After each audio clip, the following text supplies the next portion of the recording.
Dalam hadis yang lain, Allah itu malu jika seorang hamba itu berdoa, tetapi selesai berdoa, Allah tidak mengabulkannya selama tidak ada penghalang. Dan doa ini disifati dengan mengangkat kedua tangan. Allah itu malu kepada hambanya yang minta kepada Allah dengan sungguh-sungguh. Ditandai kesungguhan itu dengan apa? Yamuddu yadaihi ilas sama. Menadahkan tangannya ke langit. Ketika tangan itu diturunkan dalam keadaan hampa, maka Allah malu jika tidak mengabulkan, mengijabah doa orang tersebut.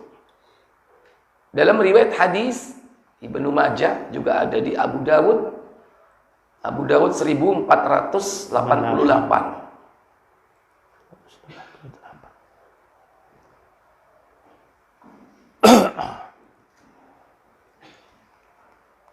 Ya.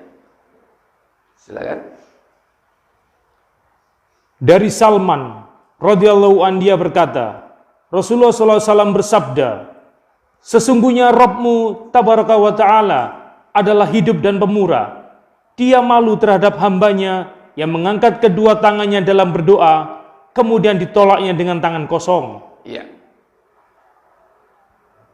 Inna Rabbakum tabaraka wa ta'ala, kata Nabi SAW, sesungguhnya Rabbmu yang maha tinggi itu hayyun. Hayyun yaitu maha pemalu. Karimun, maha mulia. Allah sandingkan sifat pemalunya dengan sifat mulia. Kemudian Nabi mengatakan, yastahyi min ibadih. Allah itu malu kepada hambanya. Idza rafa'a yadaihi, jika hambanya itu mengangkat kedua tangannya ilaih, kepadanya, yaitu maksudnya berdoa. Berdoa dengan apa? Sungguh-sungguh. Thumma ayyaruddahuma, kemudian diturunkan kedua tangannya itu dalam kondisi sifron, dalam kondisi hampa, kosong. Allah malu. Berarti menandakan hadis ini juga bahwa adab etika berdoa itu yang paling utama adalah apa? Dengan mengangkat kedua tangan. Malu Allah jika seorang hamba itu berdoa mengangkat kedua tangannya, artinya berdoa dengan sungguh-sungguh, selama tidak ada penghalang yang menghalangi doa-doa mereka, lantas doa itu tidak dikabulkan. Allah malu.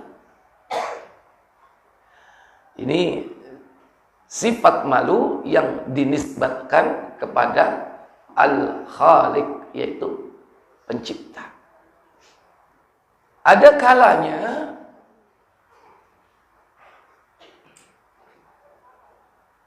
sifat malu itu ditiadakan dari Allah juga.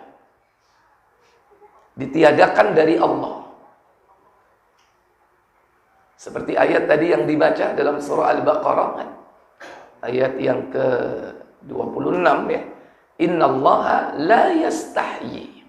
Sesungguhnya Allah itu tidak malu. Kalau di sini kan maha pemalu semuanya kan. Tapi ada kalanya Allah itu ditiadakan darinya sifat malu. Tapi dalam hal ini malu dalam perkara-perkara yang hak. Innallaha la yastahyi minal haq. Sesungguhnya Allah itu tidak malu dalam urusan-urusan yang hak. Baik. Coba Al-Baqarah. Ya. 26. Innallaha la yastahyi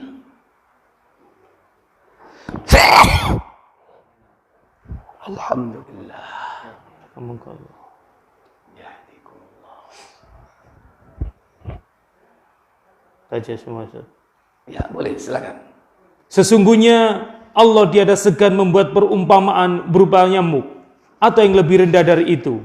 Adapun orang-orang yang beriman, maka mereka yakin bahwa perumpamaan itu benar dari Rabb mereka. Tetapi mereka yang kafir mengatakan, apa maksud Allah menjadikan ini untuk perumpamaan? Dengan perumpamaan itu, banyak orang yang disesatkan Allah. Dan dengan perumpamaan itu pula, banyak orang yang diberinya petunjuk. Dan tidak ada yang disesatkan Allah, kecuali orang-orang yang fasik.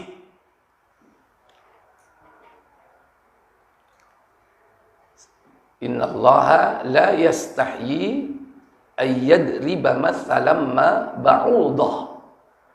Sesungguhnya Allah tidak malu, yaitu membuat perumpamaan berupa ba'udah, seekor nyamuk.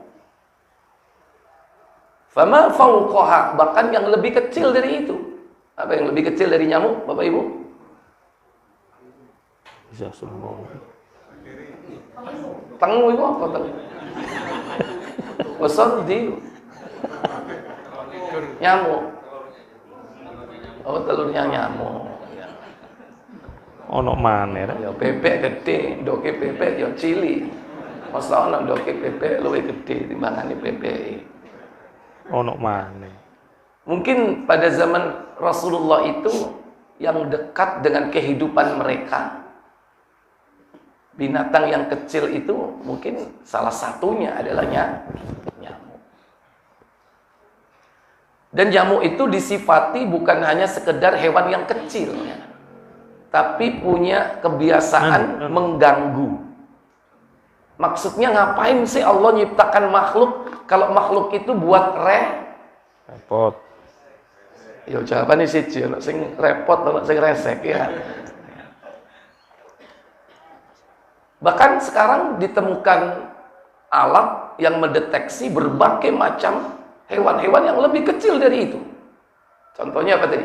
Ada yang bilang apa? Kuman. Ada lagi? Virus. Ini sing garai wahing itu. Virus ya. Debu. Alergi bulian. Kecil, bahkan ada yang lebih kecil dari itu. Jadi Allah tidak malu membuat perumpamaan seperti itu. Orang beriman pasti dia yakin annahul haqqu mir rabbihim, itu sebuah kebenaran dari Rabb mereka. Tapi orang kafir mengatakan apa? Madza aradallahu bihadza mathala. Ngapain sih Allah buat nyamuk seperti ini? Ngapain sih? Makanya dari nyamuk itu yudillu bihi katsira, banyak orang disesatkan. Tapi sebaliknya wa yahdi bihi katsira, sebagian besar juga banyak diberi petunjuk. Baik. Kemudian di dalam ayat yang lain, yaitu surah Al-Ahzab ayat 53. Ini kira-kira sahabat ini diundang Nabi makan. Nah, setelah makan masih memperlama pembicaraan. Sehingga Nabi itu malu untuk ngusir bahasanya ya. Maksudnya sedang mulia rek wis mari mangan ngono. Jangan suwe-suwe. Ngenteni opo nih. Dan Nabi segan atau enggan menyuruh mereka pulang. Karena memang adab dalam walimah, kalau udah makan itu apa? Mulio. Pulang guys, diundang makan, mulio. Yo pamit tapi kan. Tapi kalau orang sekarang kan enggak, malah dibalik. Kon iku cek enak mari mangan. Mulai lu itu memang yang bener adabnya itu begitu. Kalau habis diundang makan itu pulang. Mbok iku ngenteni opo? Teko meneh opo e? Oh sing digawa mulih. Iku siji meneh. Kalau sudah selesai, ya sudah gitu.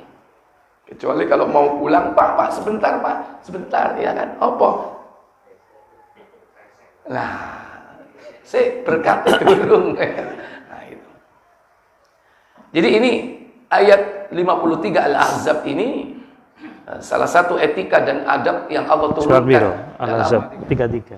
Ya, perkara undangan walimah, ya, undangan makan. Ya. Kata Allah, ya ayyuhalladzina amanu la tadkhulul buyutan nabi illa ayyudzana lakum ila ta'amin ghaira nadhirina inahu walakin idza du'itum fadkhulu fa idza ta'imtum fantashiru wala musta'nisina li hadits. Apa kata Allah Jalla wa Ala? Sebentar. 3353. Ya. Hai orang-orang yang beriman, janganlah kamu masuki rumah-rumah Nabi kecuali bila kamu diizinkan untuk makan dengan tidak menunggu-nunggu waktu masak atau makanannya. Tetapi jika kamu diundang, maka masuklah. Dan bila kamu selesai makan, keluarlah kamu tanpa asik memperpanjang percakapan. Nah, ini adab etika ini, bukan hanya di tempat Nabi, bukan hanya di tempat Nabi. Dimanapun ya. Dia harus memenuhi adab etika ini. Jadi disebutkan di sini, fa idza ta'imtum, dan bila kamu selesai makan, fantashiru, maka pergilah, wala musta'nisina li hadits, dan jangan memperbanyak pembicaraan. Kalau tradisi di negeri kita ini kan disuwek-suwek no. Kopi ini kadang tak kopi tok sing disedot iku. Itu. Iya, rokoke gurung metu. Kan gak boleh. Karena kata ahli hisab iku mari mangan gak rokokan padha ambek wong. Ayo apa? Nah ini. Sehingga ketika itu terjadi, kana yu'dhin nabiyya fastahyi. Apa kata Allah? Lanjut. Sesungguhnya yang demikian itu akan mengganggu Nabi, lalu Nabi malu kepadamu untuk menyuruh kamu keluar. Iya, sesungguhnya yang demikian itu yu'dhin nabi, akan mengganggu Nabi. Sehingga Nabi apa?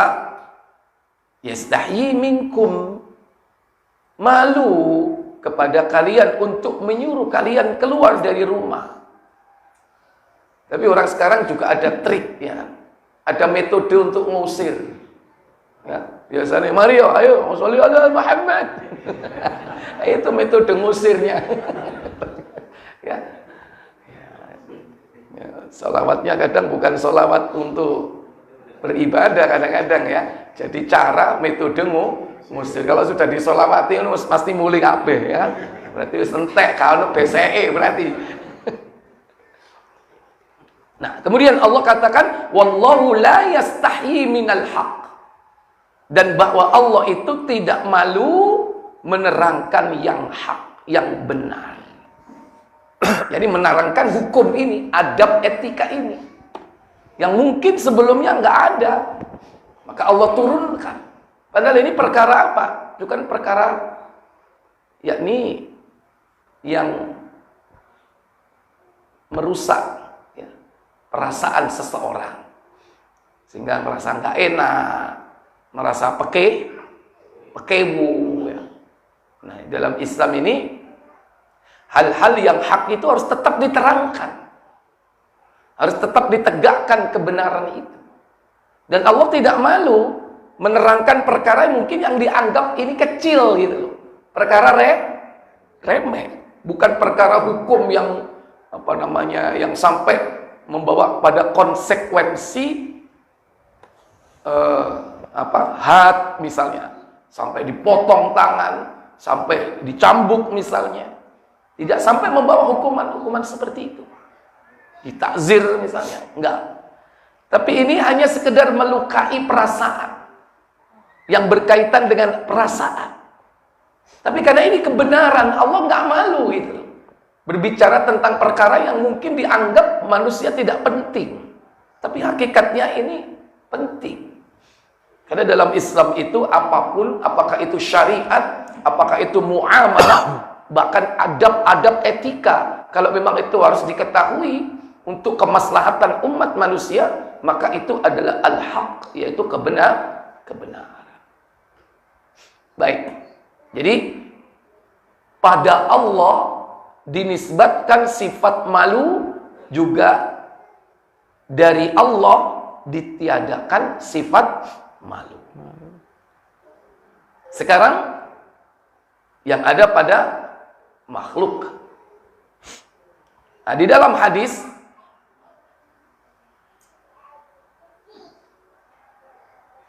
yang sepadan dengan kata-kata innallaha la yastahi, sesungguhnya Allah itu tidak malu, minal haq, menerangkan yang hak, yaitu berkaitan dengan perkara yang lebih penting lagi, yang apabila perkara ini tidak diperhatikan akan terjadi kerusakan dalam kehidupan. Ada 3 perkara kan, yang apabila manusia tidak mau memperhatikan perkara ini, bisa jadi akan terjadi banyak kerusakan. Baik. Dalam hadis Ibnu Majah 1574 dari Khuzaimah bin Thabit, ya silakan. Dari Khuzaimah bin Thabit radhiyallahu an, ia berkata, Rasulullah SAW bersabda, sesungguhnya Allah tidak malu mengenai yang hak atau kebenaran. Beliau mengucapkannya 3 kali. Janganlah kalian mendatangi atau menyetubuhi para wanita melalui dubur mereka. Terus? Sudah. Cuman itu toh? Iya. Oh, 1. Ya. Oh, ini Nabi SAW mengawali dengan kalimat innallaha la yastahi minal haq. Sesungguhnya Allah itu tidak malu dalam menerangkan yang hak. Mungkin perkara ini kita anggap apa? Kita anggap tabu ya. Karena berbau apa? Porno. Atau bahkan bukan hanya porno ini. Yakni penyimpangan ini. Termasuk penyimpangan perilaku. Karena ada penyimpangan-penyimpangan dalam perkara-perkara seksual. Salah satunya ya seperti ini. Yaitu yang terkenal dengan istilah apa dalam Islam? LGBT. Liwat. Kenapa liwat? Karena apa? Ini perilaku kaum Lut. Kaumnya disebut Lut, kaum Lut. Namanya liwat, diplesetkan liwat buri.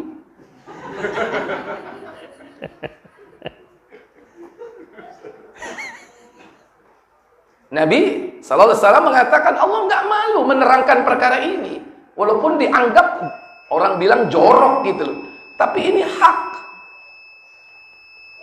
Nabi mengucapkan hal itu 3 kali. Beliau katakan la ta'tun nisaa, jangan kalian mendatangi istri-istrimu fi adbariha, yaitu melalui duburnya. Sekalipun ini istrinya yang sah. Istrinya yang sah.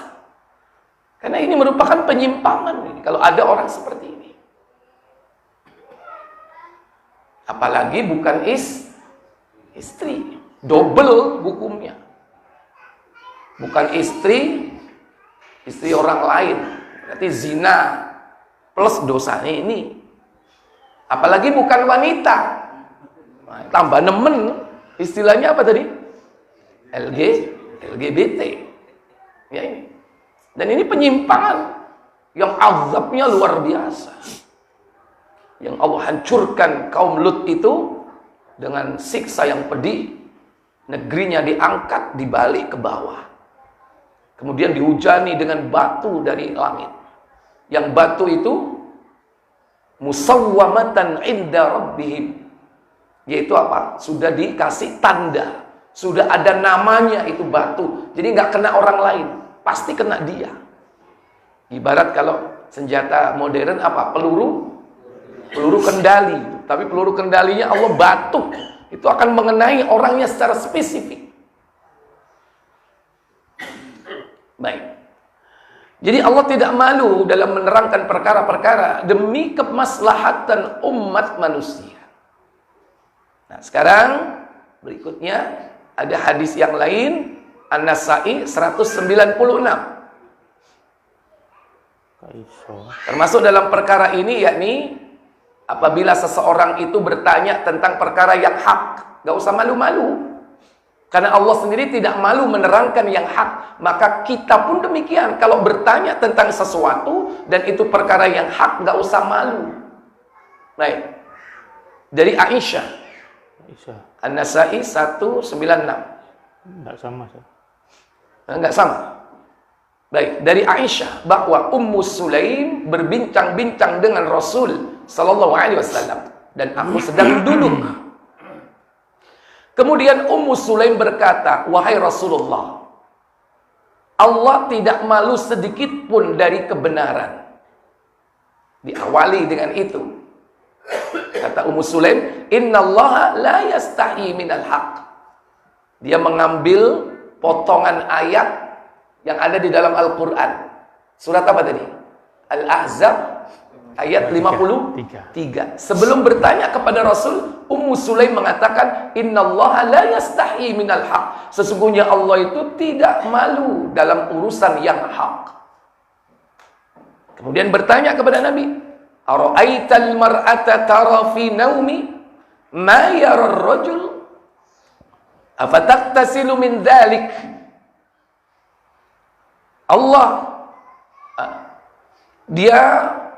Ummu Sulaim bertanya, "Apakah pendapat engkau wahai Rasul jika perempuan bermimpi seperti mimpinya seorang laki-laki?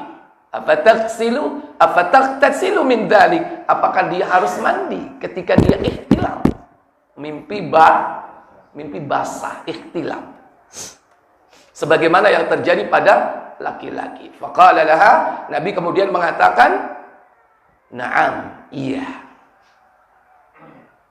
Kemudian Aisyah lantas berkata, "Aku berkata kepada Ummu Sulaim, apakah perempuan bermimpi demikian?"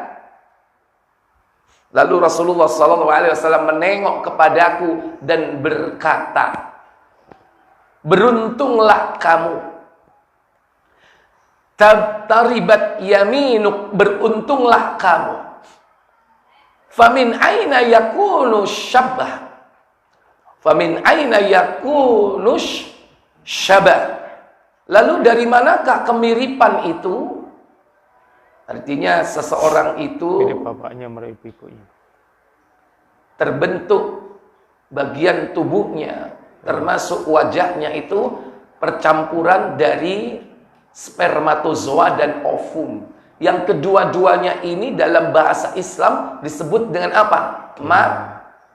Maniyun. Ya kan? Aku nek tak diomongno biasa kan. Ya. Kadang-kadang kita ini merasa apa? Mendengar itu jijik. Padahal itu bahasa Al-Qur'an, bahasa hadis. Apa? Maniyun, ya. Yo mani gitu aja kan. Tapi kita lebih apa cenderung memakai bahasa-bahasa modern sekarang. Haid, ya. Haid itu bahasa Quran juga bahasa sunnah. Tapi kita enggak, kadang-kadang pakai istilah-istilah modern. Mestinya kan jenengan lagi haid ya. Nah, kan gitu kan. Tapi kadang merasa enggak enak bilang haid. Lebih senang bilang apa? Ya kan?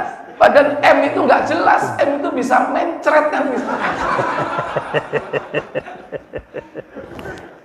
Ya, karena gitu kan. Jenengan kok boten sholat, kulo lagi M itu bisa apa? Malas, ya kan? Itu apa namanya? Buat alibi sebetulnya itu. Sebetulnya nggak M itu, males, bisa jadi gitu loh.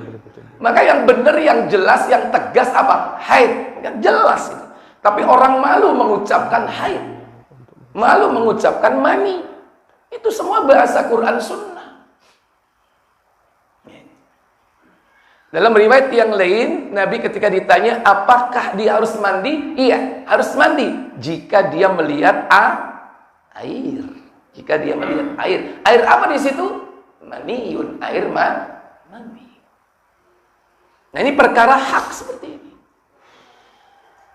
Artinya Allah tidak malu dalam urusan kebenaran agar manusia ini mendapatkan yakni petunjuk yang lurus, yang hak, agar hidupnya selamat. Baik, sekarang keberadaan sifat malu pada diri makhluk. Pertama, ada makhluk yang bernama malaikat. Malaikat ini punya malu ya. Gimana kira-kira contoh malunya malaikat?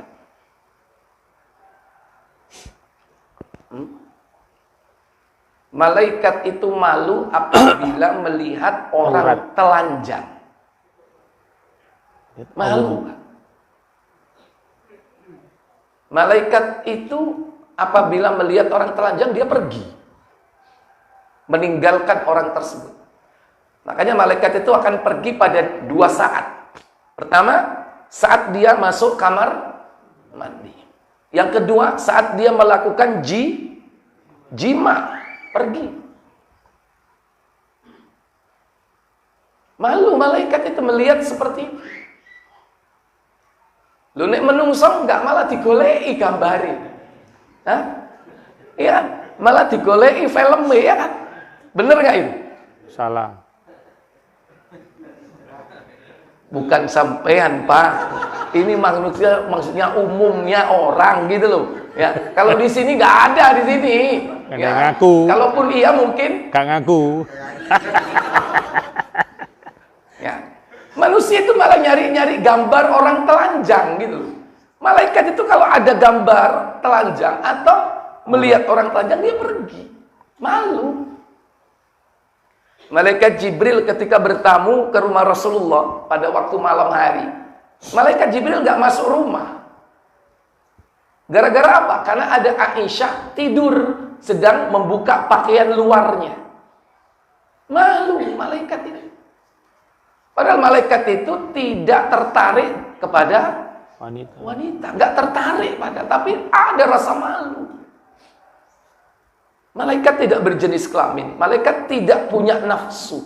Tapi ketika melihat seorang wanita telanjang, dia pergi. Maksudnya terbuka auratnya. Baca Muslim 922 KBC.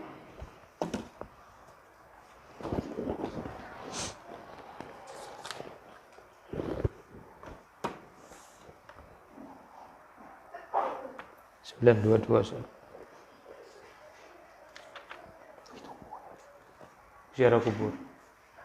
Iya. Silakan.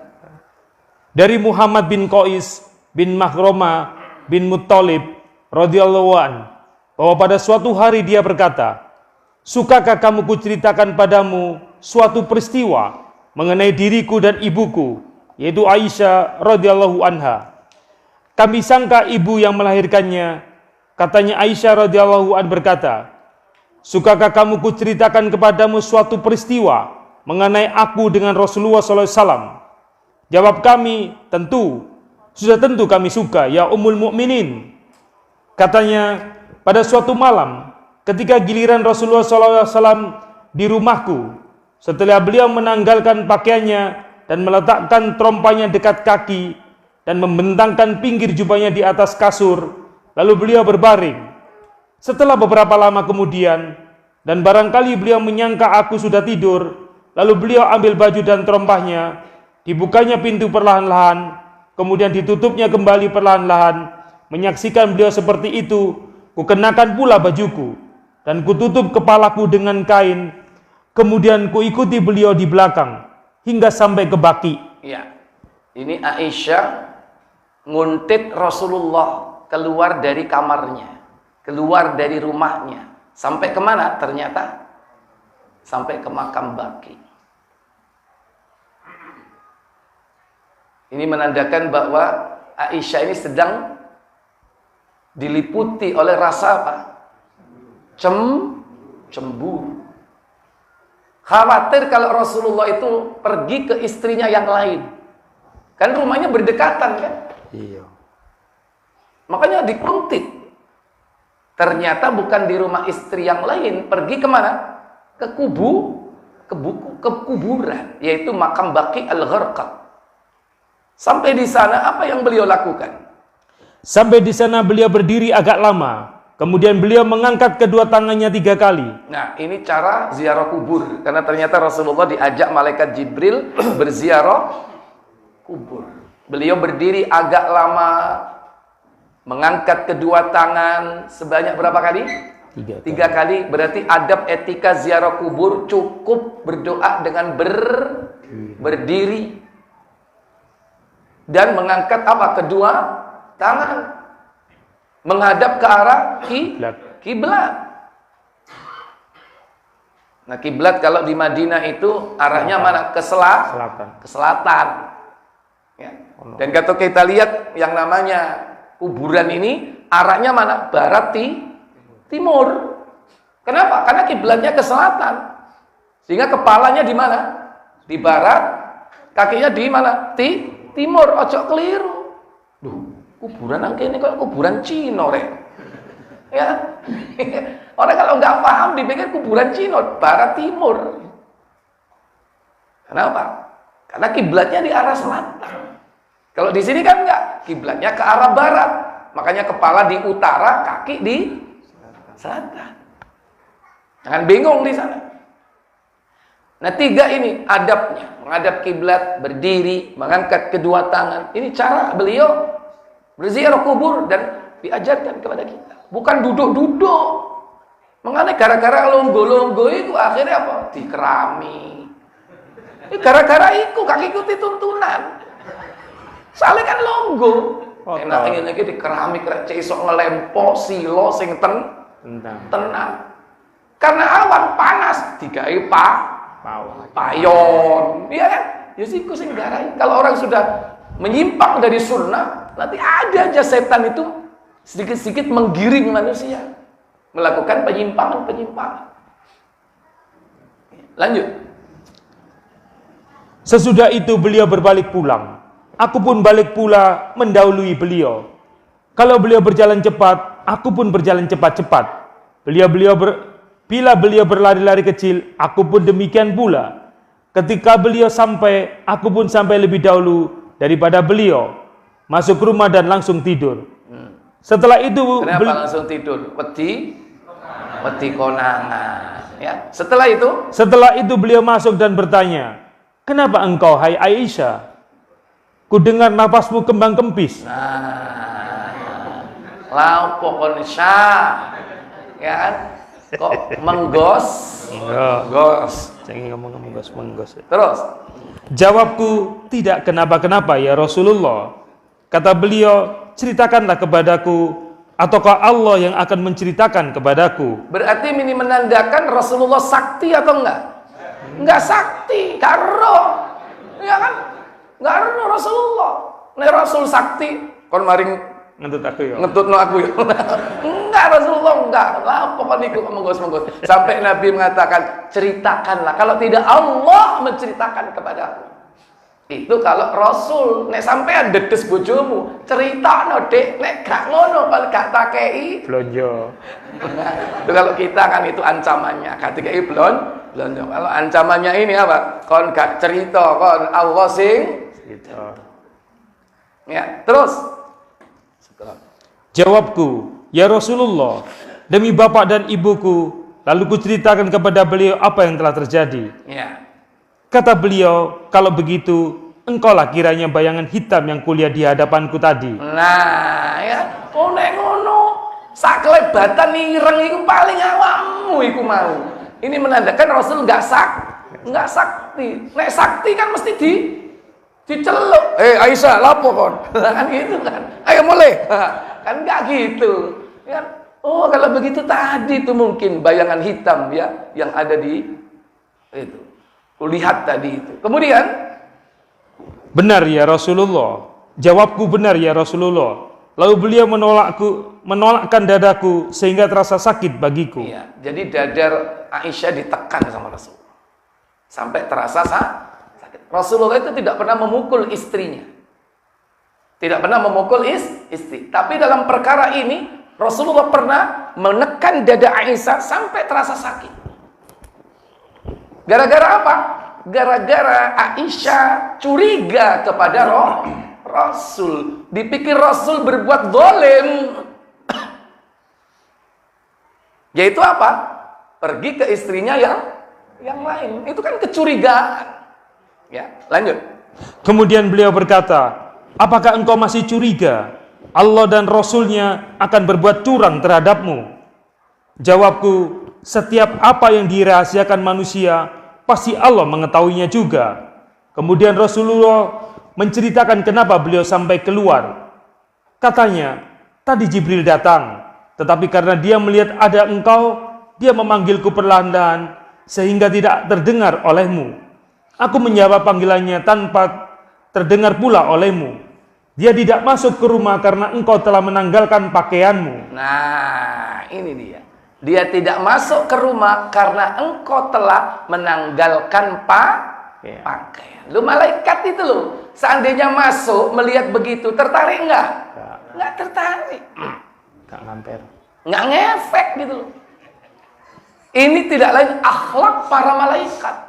Malu kalau melihat orang telanjang. Artinya terbuka aurat. Ya. Makanya hati-hati dalam 2 waktu ini ketika malaikat tidak bersama kita. Nabi selalu mengajarkan apa? Doa. Karena kalau malaikat pergi yang datang siapa? Syaitan. Makanya masuk kamar mandi ada doanya. Karena di kamar mandi tempatnya apa? Syaitan. Makanya ketika jima ada doa enggak? Allahumma jannibna syaitan wa jannibi syaitana ma razaqtana. Ketika tidak ada, maka kita dianjurkan untuk membentengi diri dari apa? Dari syaitan. Baik. Dalam hadis riwayat yang lain dari Abu Qatadah, dia berkata, tatkala kami berada di sisi Imran bin Husain dalam satu kelompok dan bersama kami Bushair bin Ka'ab. Lalu pada satu hari Imran membacakan hadis kepada kami.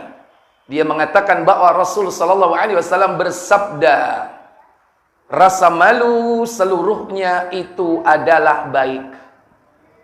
Kemudian Bushair bin Ka'ab berkata, sesungguhnya kami pernah menemukan di satu kitab dalam Mutiara Hikmah bahwa rasa malu itu memunculkan rasa ketentraman serta kewibawaan di hadapan Allah dan terkadang menandakan kelemahan. Tiba-tiba Imran bin Husain marah sehingga kedua matanya terlihat merah dan berkata, tidakkah kau ketahui bahwa aku beritahukan kepadamu ini adalah dari Rasulullah, lalu kamu menentangnya?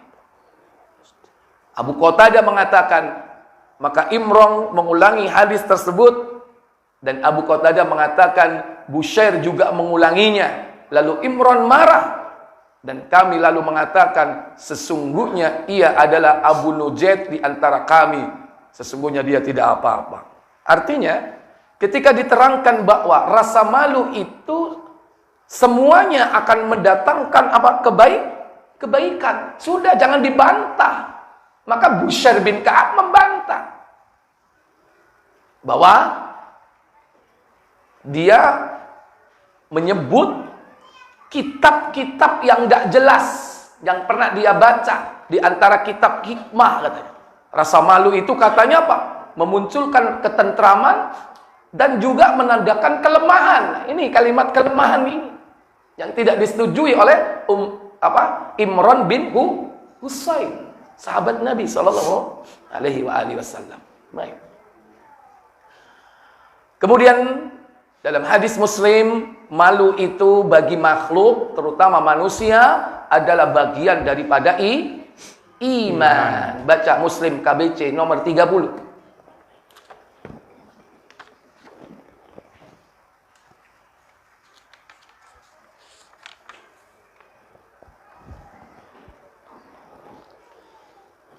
Nomor 30. Ya. Dari Abu Hurairah radhiyallahu an, ia berkata, Rasulullah SAW bersabda, Apa sabda beliau? iman mempunyai lebih dari 70 atau 60 cabang. Cabang yang utama mengucapkan La ilaha illallah, dan yang paling rendah menyingkirkan bahaya dari jalan. Dan malu adalah salah satu cabang dari iman. Iya. Bahwasanya iman itu bid'un wa sab'una au bid'un wa sittuna syu'ba. Iman itu ada 70 atau 60 cabang, bahkan lebih. Wa a'laha, dan yang tertinggi adalah qaulu la ilaha illallah. Wa adnaha, dan yang paling rendah adalah imatatul adza anit tariq, menyingkirkan gangguan di jalan. Kemudian setelah cabang tertinggi dan cabang paling rendah, salah satu di antara cabangnya yang merupakan amalan hati, yakni apa? Al-haya suhbatul minal iman. Dan malu adalah salah satu cabang iman. Kalau la ilaha illallah itu aspek iman. Aspek apa? Lisan, lidah. Itu ucapan. Imatatul adza anit thariq aspek apa? Aspek amal. Yaitu apa? Behavior. Ada ucapan, ada perbuatan. Adapun malu aspek apa? Aspek iman yang berkaitan dengan hati. Karena malu itu adalah yakni sifat yang bersumber dari keimanan dalam hati. Kemudian di dalam hadis bahwa sifat malu ini mengantarkan seseorang ke dalam surga. Hadis Tirmizi nomor 2009.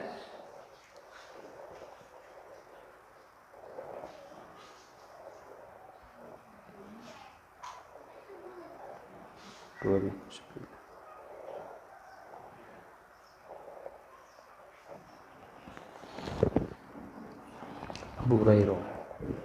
Ya, silakan. Dari Abu Hurairah radhiyallahu an, ia berkata, Rasulullah SAW bersabda, Apa sabda beliau? malu itu sebagian dari iman. Iya. Al-haya'u minal iman. Terus. Dan iman itu tempatnya di surga. Wal imanu fil jannah. Dan iman itu tempatnya di mana? Di surga. Sebaliknya, Sedangkan perkataan kotor itu sebagian dari kerasnya hati. wal jafa'u minal badha'i. Sedangkan perkataan kotor itu sebagian dari kerasnya hati. Orang kalau hatinya keras itu dilihat dari ucapannya. Di antara ucapan kotor itu apa? Meso, so, mangkel, so, itu tanda, salah satu tanda hati yang keras. Al-badha, ya. Perkataan kotor itu bagian daripada kerasnya hati. Wal bada'u finnari. Apa katanya? Dan kerasnya hati itu tempatnya di neraka. Iya, dan kerasnya hati itu nanti tempatnya di neraka. Baik. Pertama, sifat malu itu harus ditujukan kepada manusia. Dan ini paling terakhir. Karena manusia itu terlihat tampak.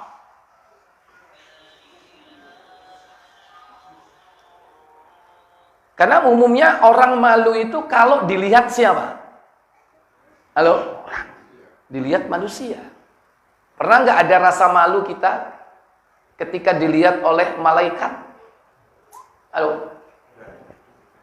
Atau makhluk yang lain? Malukah kita ketika kita dilihat jin? Kadang-kadang nggak ada rasa malu seperti ini. Padahal kita harus malu kepada semua makhluk sebetulnya. Artinya jangan berbuat maksiat walaupun manusia tidak melihat, tapi makhluk lain bisa melihat nggak? Jin bisa melihat nggak?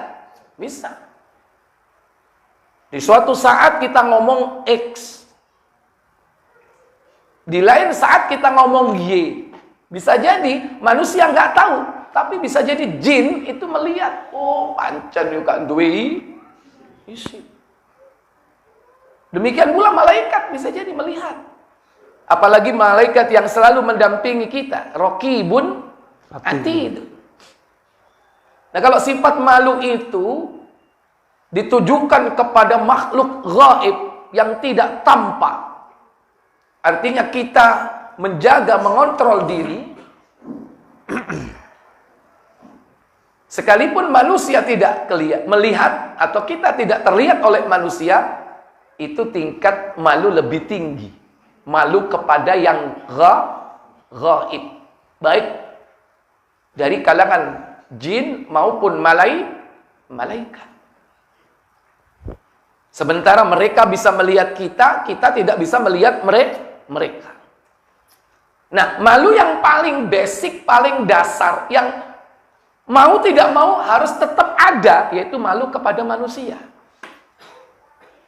Jangan sampai nggak ada itu. Banyak orang berbuat maksiat ketika nggak ada orang. Begitu konangan, malu, isin, wirang, ketangkep basah sama Satpol PP. Ketika ada penggerbekan di taman korut sama prestasi. Cek nih pandaan nanggone burine gubernuran. Ya Allah. Ya kan? Nah, itu kan tempatnya di situ, misalnya penggerbekan. Ketika gak ada penangkepan, wah, tenang-tenang aja, dia gak malu. Tapi begitu ketangkep, dikeler, dibawa ke kantor, apalagi sampai disut sama media, malu nggak? Diapakan majaknya? Diblur. Berarti dia malu kepada siapa? Manusia. Tapi itu masih mending. Masih ada rasa malunya, walaupun itu terakhir itu. Mak Didik. Kalau sudah orang nggak punya malu kepada makhluk, bahkan puncaknya nggak malu kepada manusia, berbuat maksiat, cengar, cengir, ya, ketawa, ketiwi, ya. Mari korupsi, pringis, ditangkap mana pringis, ya kan? Itu berarti apa? Sudah nggak punya malu kalau sudah seperti itu. Nggak punya malu kepada siapa? Nggak punya malu kepada makhluk, bahkan nggak punya malu kepada manusia. Ini. Nah, seandainya seseorang itu ingin mengupgrade, meningkatkan sifat ini, hendaklah sifat malunya itu ditingkatkan, malu kepada yang gaib. Bukan hanya kepada yang tampak, yang terlihat, tapi malu kepada yang gaib. Dan puncak yang gaib itu siapa? Allah. Puncak yang gaib itu adalah Allah. Maka ketika seseorang itu malu kepada yang tertinggi, maka malu kepada yang rendah-rendah di bawahnya, itu pasti akan ikut. Kalau orang itu malu kepada Allah, pasti dia malu kepada makhluk, malu kepada manusia, malu kepada malaikat, malu kepada makhluk-makhluk yang lain. Kenapa? Karena malu kepada Allah itu malu yang tertinggi. Dan malu kepada Allah itu pernah ditanyakan atau diperintahkan oleh Rasulullah kepada seorang sahabat yang bernama Abdullah bin Mas'ud radhiyallahu taala anhu. Kata Nabi, istahyu minallahi haqqal haya. Hai Ibnu Mas'ud, malulah kau kepada Allah. Oh iya. Haqqal haya, dengan malu 58 yang sebenar-benarnya.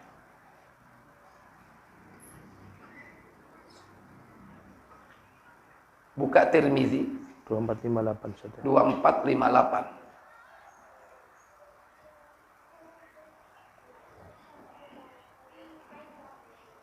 Silakan. Dari Abdullah bin Mas'ud radhiyallahu an, ia berkata, Rasulullah SAW bersabda, Apa sabda beliau? malulah kepada Allah dengan sebenar-benarnya. Ia berkata, kami berkata, wahai Rasulullah, kami benar-benar malu. Segala puji hanya untuk Allah. Baik.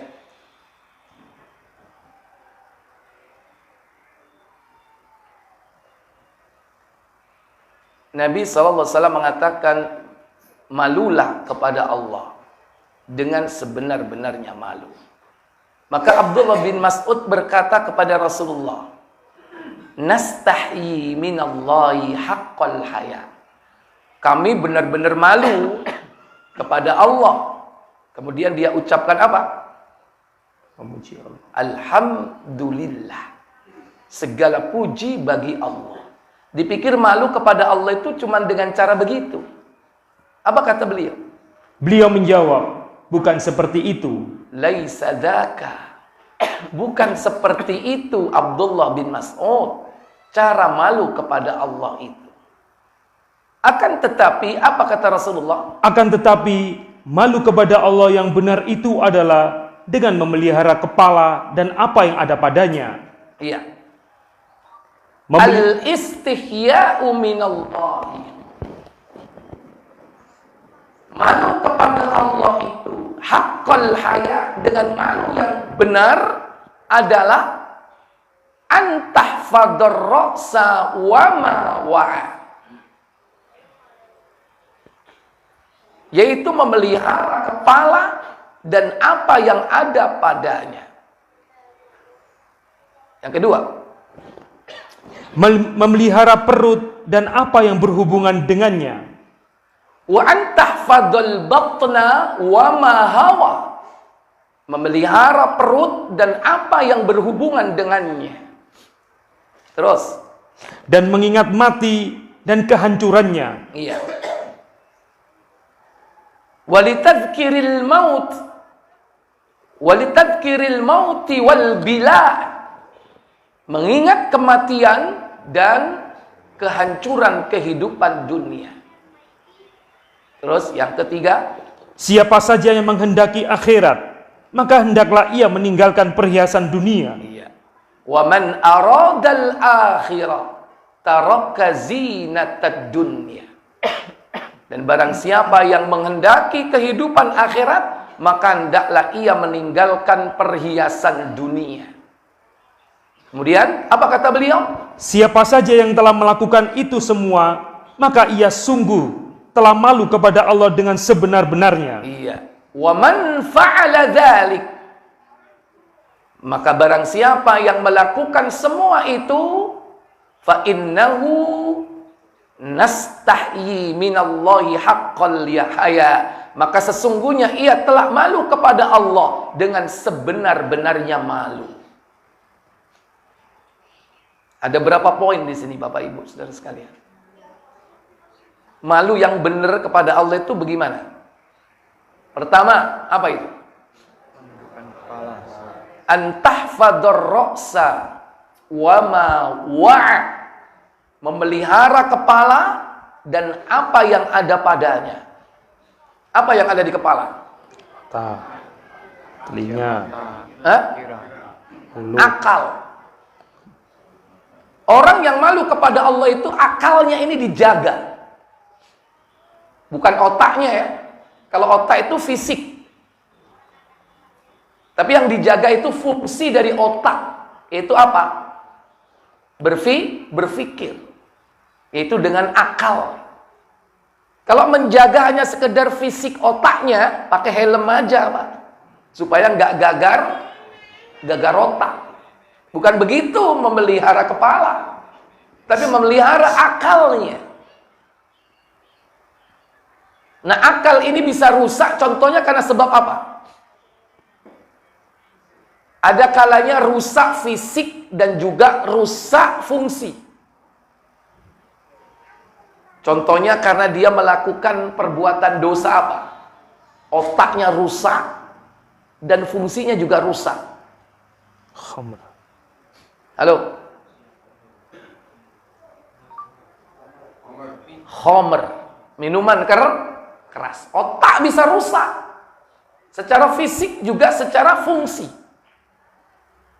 Wong nek ahli srok ngombe, tidak mikir serius titik, ngeluh nggak? Halo? Ngeluh Pak. Ahli ngombe kok kon nyambut gawe serius titik, apa meneh urusan dengan mikir, gak kuat. Kok kon ngitung ae males. Ini pengakuan dari ahli ngombe sendiri.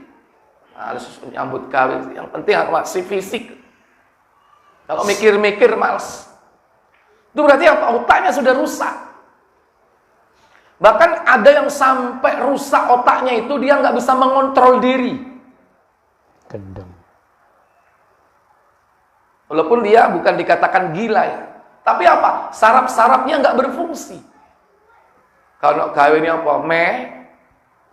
Meler, ngiler gak kerasa, Pak. Padahal wis gerang, Pak. Kenapa? Ya itu kan dirusak akalnya. Dengan obat-obatan, dengan narkoba. Itu juga termasuk khomer nggak itu? Karena makna khomer itu adalah khomrun. Arti khomrun itu apa? Menutup kepala. Makanya kerudung itu disebut dengan apa? Khimar. Ya. Pakai apa? Kho, bukan hak. Kalau khimar pakai hak itu berarti kalau d ya kan? Khimar atau khumur itu menutup kepala. Artinya apa? Kalau orang sudah mengkonsumsi khomer itu, ininya tidak berjalan dengan logik. Yang kedua, yang di kepala ini apa saja, Pak? Selain akal. Halo? Ada mata, telinga, mulut. Ini ibarat kalau komputer itu ada otaknya, maka mata, telinga, mulut ini tempat masuknya data, port, ya kan? Itu bisa USB masuk, ya macam-macam. Ini mata ini ibarat itu tempat masuknya data-data. Ini harus dijaga. Artinya menjaga mata melihat, menjaga telinga mendengar apa yang dilihat dan didengarnya, menjaga mulut berbicara apa yang dibicarakan.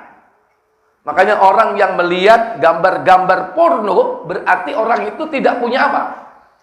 Tidak punya malu kepada siapa? Allah. Orang yang suka rajin atau senang mendengarkan musik berarti dia telah memasukkan apa? Suara-suara maksiat yang dapat merusak akalnya, yang dapat merusak pemikirannya. Mata juga bisa bukan hanya melihat yang begituan, tapi juga apa? Membaca buku-buku yang isinya pemahaman-pemahaman sesat yang nanti akalnya bisa rusak. Hati-hati. Kemudian yang kedua, memelihara apa? Perut. Yang ada di perut apa, Bapak Ibu?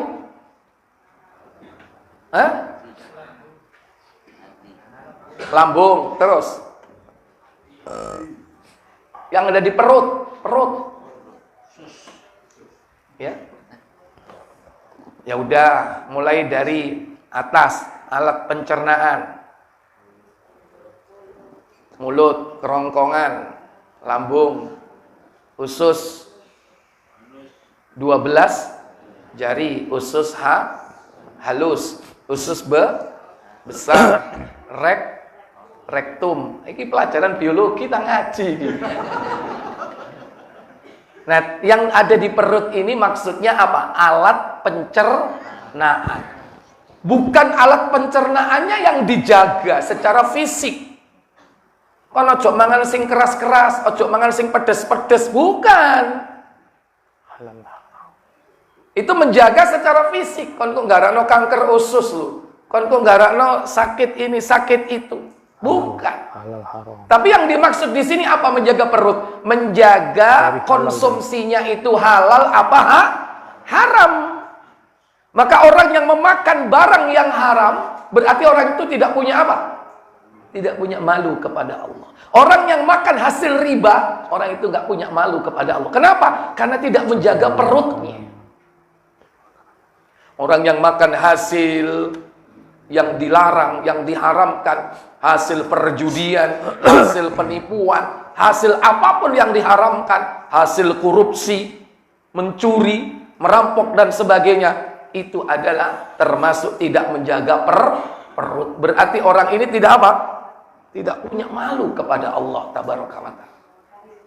Yang ketiga, mengingat kematian dan kehancuran dunia. Kalau kita betul-betul malu kepada Allah, maka Nabi menganjurkan bahwa kita banyak mengingat mati. Dan yang terakhir, malu kepada Allah dengan malu yang sebenarnya adalah man aradal akhirah. Siapa yang menghendaki kehidupan akhirat, apa yang dikatakan oleh Nabi? Taraka zinatad dunya. Tinggalkan perhiasan dunia. Apa kira-kira yang dimaksud Pak meninggalkan perhiasan dunia? Hanya aja. Harta apa ditinggalkan semuanya? Lah sampean rene kan numpak bensin, kan numpak motor, harta ditinggal.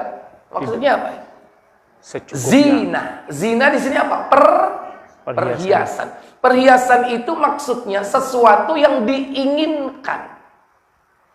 Bukan sesuatu yang dibutuhkan. Maka kalau dalam hidup ini, manusia itu tidak lepas dari dua. Pertama, want. Yang kedua, need. Want, keinginan. Need apa? Kebutuhan.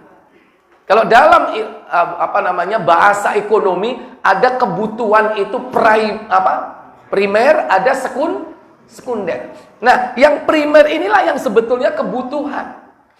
Adapun yang sekunder, apalagi alhamdulillah. Yahdikumullah wa yuslihu balakum.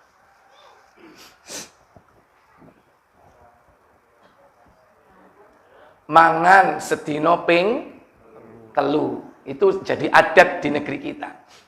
Itu jadi kebutuhan apa keinginan? Butuh. Walaupun hakikatnya dalam Islam itu makan itu sehari berapa kali? Halo? Dalam Islam makan itu sehari berapa kali? Sekali, Pak. Loro. Tapi sak wakul. Iku nek poso, sahur mbek buka. Hakikatnya makan itu sehari sekali. Kenapa? Karena makan itu untuk sekedar menegakkan tulang apa? Tulang punggung supaya kita bisa beribadah kepada Allah. Cukup sekali bisa dalam sekali. Oh ya Ustaz sekali gak apa-apa, tapi sing akeh Ustaz. Yeah. Yo karepmu iku ya kan? Yeah. Sesuai dengan ya besarnya tubuhmu. Ya. Rakus. Antara input dan outputnya. Ya itu kan berkaitan. Kalau outputnya banyak, berarti inputnya harus banyak. Nah, kebutuhan yang pokok ini yang tidak mungkin kita bisa meninggalkan. Tapi yang selain dari yang pokok, itu termasuk kategori apa? Want, keinginan. Mangan ya wis cukup ping 3 dino. Tapi karena punya hobi, suka dengan tahu tek. Di depan kampung tek. Padahal sudah makan. Kemudian dipanggil dia beli. Saya tanya, itu kebutuhan apa keinginan? Keinginan. Dan itulah zina, perhiasan dunia. Nang omah ya wis dimasakno bojo. Bojone ya wis diblonjoi, tapi kepengen mangan nang jopo, kepengen mangan enak. Saya tanya, itu kebutuhan apa perhiasan? Halo? Perhiasan. Di rumah ya wis adang sego, masak lauk pauk, ya kan? Sayur. Seandainya dia makan di rumah cukup. Tapi jenenge lambe, kepingin mangan enak. Itulah zina. Kalau orang pengen hidup di akhirat, berharap akhirat, tinggalkan perhiasan dunia. Punya mobil. Ada kalanya mobil itu kebutuhan, ada kalanya mobil keinginan. Mobil kebutuhan ya cukup untuk sebagai alat transportasi. Iya. Dapat mengantar keluarga, silaturahmi untuk urusan pekerjaan. Tapi ada yang sifatnya apa? Perhiasan, Pak. Kalau mobil itu kebutuhan, cukup apa kira-kira, Pak? Dalam sehari-hari di wilayah Pandaan, Pak. Ya walaupun nggak senia lah. Ojo nyindir. Ya. Cukup mobil apa kira-kira? Biasanya kerjanya di Surabaya. Cukup. Expander gitu. Nah, walaupun dia mampu, duitnya miliaran, mampu membeli apa? Alphard, mampu membeli apa? Mungkin barangkali Lamborghini, mampu membeli Ferrari. Cukup barangkali untuk kerja dari Pandaan kemana?